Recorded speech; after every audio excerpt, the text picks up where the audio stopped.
you still care to talk to me? So what's up guys, it's here, Bayanino or Quadigy, and in today's video I'd like to talk about my controller settings, my audio settings, basically my settings on Call of Duty Modern Warfare / Warzone, because a lot of you guys are curious as to what I run, and they actually just recently added the dead zone, and you guys are wondering about my dead zone settings, or you guys want me to explain what dead zone is exactly. So I'm gonna go through, everything before dead zone, and then I'll show you guys what dead zone is in particular. If you guys are excited to hear about my settings, make sure you guys drop a like, subscribe to turn on post notifications. And it's actually a fact that like about 90 to 95% of you guys that watch my videos aren't even subscribed.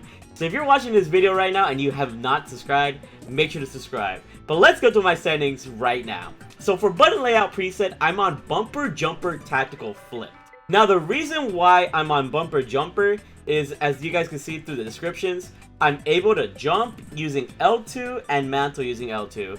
And I aim down sights with L1 and I fire my weapon with R1. I used to play on PS3, so the whole L1, R1 thing is just better. Plus, if you're using a semi-automatic weapon, like maybe a shotgun or the FAL in this game, you can actually trigger the weapon a lot faster with the R1 than with the R2. So that's another reason why you should run flip. Through Bumper Jumper, using L2, I'm able to jump shot opponents easier, and by pressing R3 to crouch, prone, slide, or whatever, I pretty much have complete control of my movement, and I'm able to be very, very annoying to the enemy team. So I highly recommend mastering Bumper Jumper Tactical Flips, or Stick and Move, or a lot of these are pretty good. I don't think I've ever seen Beast Flip. Has Beast Flip always been in the game? Well, I don't know. But most people use Bumper Jumper Tactical Flipped, or Stick and Move Flipped, or not flipped, whatever you're, or tactical or default, those are like the 4 common ones, but I definitely recommend Bumper Jumper if any of the other ones have not worked out for you. Now, stick layout preset, that's default.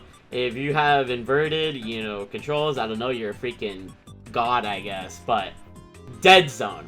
Okay, so here in the description, this is just a controller dead zone that represents the inner range in which stick input will not be registered. And honestly, I'm going to go to a private match and show you guys a true example of dead zone. So, because I'd rather show you guys than tell you guys, because I don't know exactly how to describe it, but I think a visual showcase would be a lot better. So let me go to Speedball real fast, and I'll show you guys. Okay, so here we are on some Speedball, and now the place that I usually try to test my dead zone is basically this part right here. So you can see these cracks right here, right? Okay, so in order to complete this test, make sure you're not ADSing. I think it's easier if you don't ADS. So as you can see, I'm going to show you guys right now. I don't have my controller, pretty much drifting anywhere, right? I don't have anything on my controller, but basically, if I press start and lower the dead zone, I think typically every controller has some kind of like drift. So if you want to lower that drift, you need to have a higher dead zone enough so that the drift doesn't exist. So we're going to see right here that I'm going to lower this dead zone to 0. I have mine at 0.05, and that's so I can be precise on my enemies. And it pretty much gives me 100% accuracy, and let me show you guys why. If I lower this dead zone any more than this, then I'm going to have some problems because, okay, let's just put it at 0 and see what happens. Okay, so you guys can slightly see. Look at my controller, I'm not pushing anything, but if you guys can see on the crack, I'm slowly going down.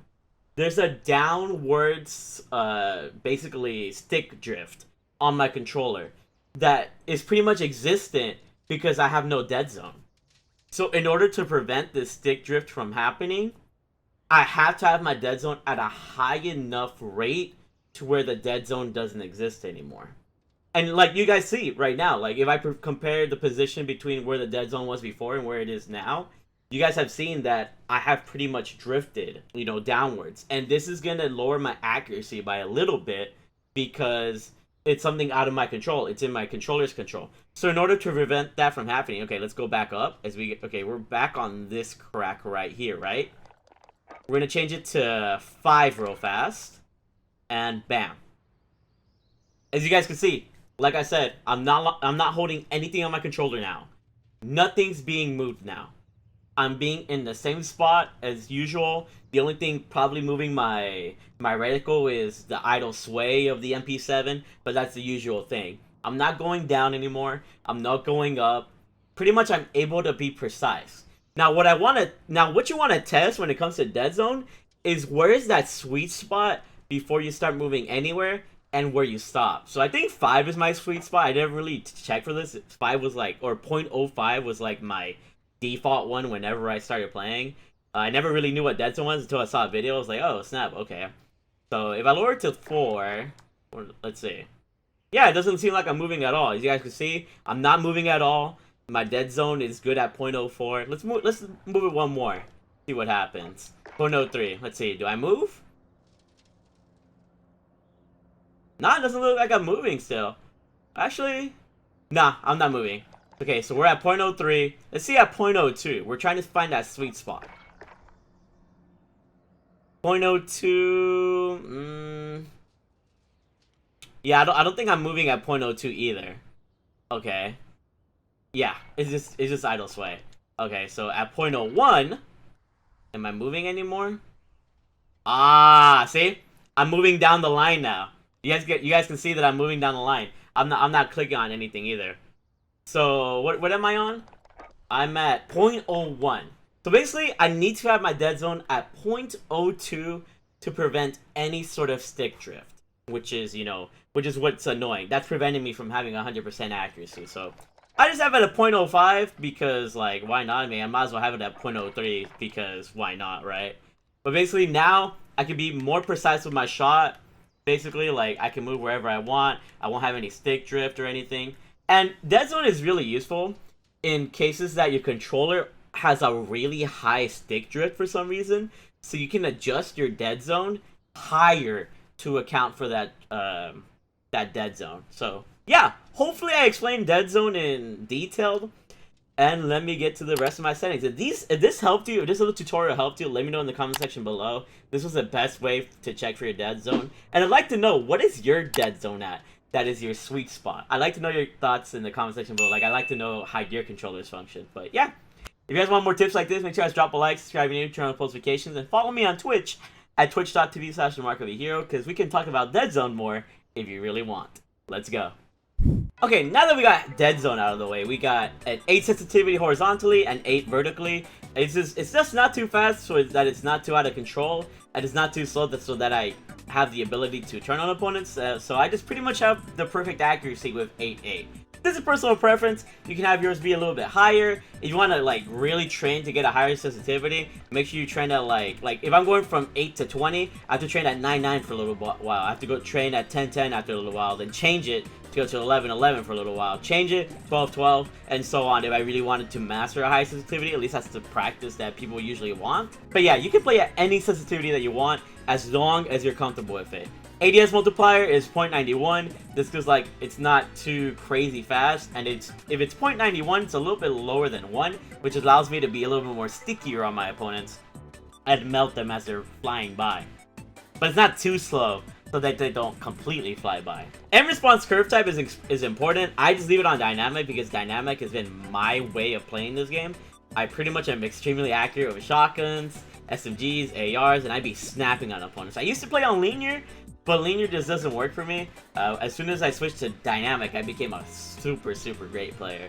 I play with controller vibration off. It just kind of gets in the way, especially when you're trying to deal with recoil. Standard aim assist is the best. There's been a video about this proving that precision and focusing do not help you at all, or don't have any additional help, so just stick to standard even if you're an experienced player or beginner players. It's better for everybody. A little tip for Warzone: if you want to loot faster, make sure your use/reload behavior is on contextual tap. If you're playing MP, stick to tap to reload for a better experience. And now let's go to my audio. The way that I'm able to sound for opponents and their footsteps, I usually stay on boost low because that boosts the low footsteps, because the boost low boosts the low sounds of the game, and footsteps are very bassy and low, right? So I'm trying to hear that, so I just leave it at boost low. Apparently, I think boost is a new one. Interesting. So you don't even have to choose between boost high or boost low. I think boost is a new one. Why was it green? I guess you could try boost and see if that works. I might try that out myself, but I might just stick to boost low because I do only want to hear the more lower sounds. I feel like if you do boost overall, you're going to hear both the high sounds a lot and the low sounds a lot. and you would rather be focused on one than the other. So yeah, stick to boost low. I mean, you could try out boost completely, but I think boost low is going to be the perfect one for you. Master volume should be at 100. Music and dialogue should be lower than the effects volume, because the effects volume is your footstep volume, and you want to make that as high as possible. And I think that should be everything. All the important settings. Yeah, if you guys need any help with any of the settings, let me know in the comment section below. Hopefully this video helped you with DEADZONE and understanding it. And yeah, you guys are freaking big ballers. I freaking love you all. Thank you for the love and support. My last settings video almost has 300,000 views. So just thank you for loving my settings. Thank you for using them. Hopefully you're becoming a better player. And if you guys want to watch more of my videos, you can always check out the recommended videos. Or make sure you subscribe to the channel, turn on post notifications for news, updates, entertaining gameplay, or the red case might be. Or you might just enjoy my personality. Also follow me on Twitch at twitch.tv/TheMarkOfAHero. We're on the road to 6,000 followers, I believe. So just thank you for all the love and support. We're on the road to 40K here on YouTube, and just thank you for being a part of this. I freaking love you all, and I'll see you guys later. Bye!